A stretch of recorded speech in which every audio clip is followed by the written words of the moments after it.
Hello students, सुप्रभात। हम doctor Kamlesh माझी, सहायक प्राचार्य मैथिली, SJS कॉलेज पाथो बेनीपुर दरभंगा। आइ पुनः हम उपस्थित छी अहाँ सभक शास्त्री प्रथम वर्षक जे पाठ्यक्रम में धरती माता कथा संग्रह अछि।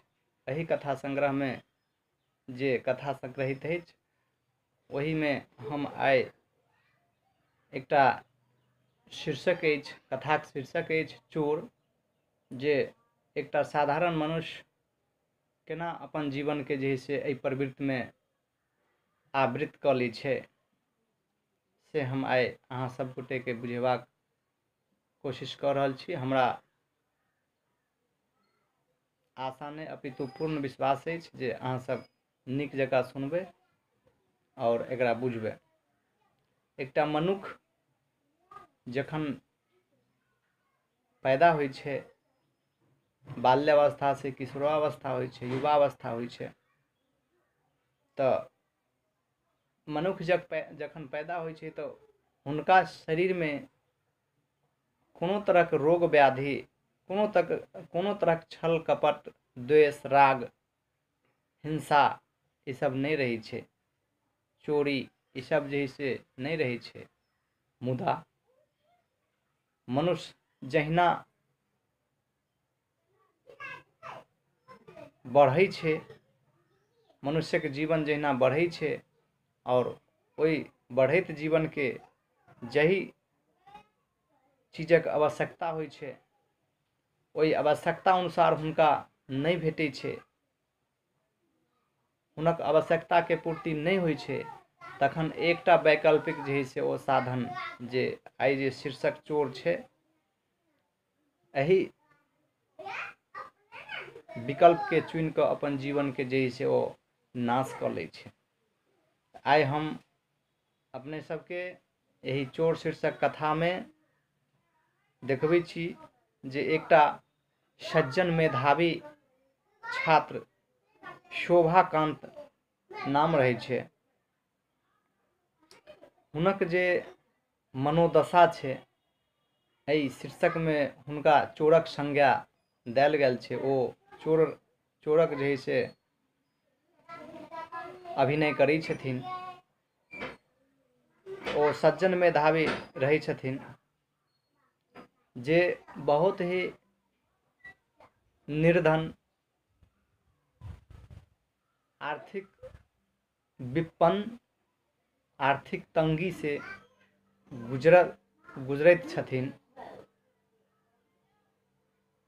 और यही सब लऽ कऽ ओ यही सब कारण से ओ परिस्थितिवश चोरी करबाक चेष्टा करैत अछि। और से जखन चोरी करबाक हुनकर चेष्टा होइ छनि, हमरा अहाँ के समाज में देखैत हेबै जे जखन बालक यदि कोनो तरहक जे से काज करै छै और ओहिसँ गार्जियन के जे ठेस पहुँचे छै तो ओ जे से मनाही करै छै, मना करै छै। तऽ एही शीर्षक में जे शोभाकांत छै, एहि तरह जे से कदम उठबै छै तऽ ओ जे हुनकर माँ रहै छथिन, ओ माँ हुनका मना नहीं कऽ कऽ हुनका प्रोत्साहित करै छथिन, प्रोत्साहन दै छथिन, प्रोत्साहन भेटै छै। मुदा फेर ओ सोचैत अछि जे काल्हिसँ ओकरा लोक की कहतै। नहि, आइ मानि लिअ ठीक छै, आइ नहि काल्हि ओ जे काज करै छथिन ओहिमे कहीं न कहीं ओ जे से धरा जेथिन, पकड़ा जेथिन, जे फल्लाँ आदमी, फल्लाँ शोभाकांत फल्लाँ आदमी के जे से फल्लाँ चीज जे है से चोरा लेलखिन, अर्थात हुनका चोरक संज्ञा, चोर जे है से समाज में लोक कहतै। अहूसँ जे है से ओ आतंकित रहै छथिन, भयभीत रहै छथिन जे हमरा बालक के, हमरा बेटा के लोक चोर कहतकै। कारण जे आइ नहि काल्हि ओ पकड़ा जेबे करत। जे किछु प्रतिष्ठा प्रशंसा प्राप्त केने छल सब समाप्त भ जायत। नहीं, समाज में जे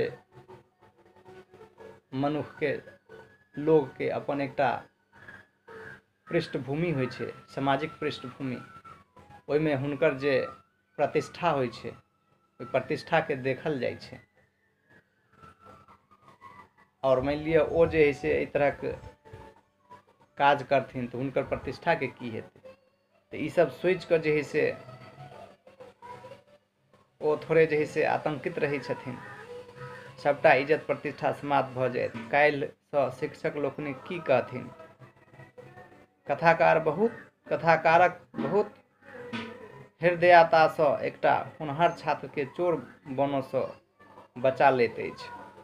एही तरह जे है से कथाकार रामदेव बाबू एकटा व्यक्ति के वैकल्पिक व्यवस्था के जे छै ओर नहीं जाकऽ हुनका जे है से रोकै छै और बचा लै छै।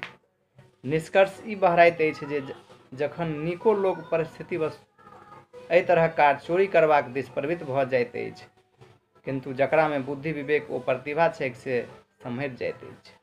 तेँ हम कहब अखन जे छै अर्थवादी युगमे युवा लोकनि सम्भलि कऽ चलू। कोनो तरहक अहाँके आवश्यकता अछि, पूर्ति यदि नहि भऽ रहल अछि तऽ सम्भलि कऽ चलू।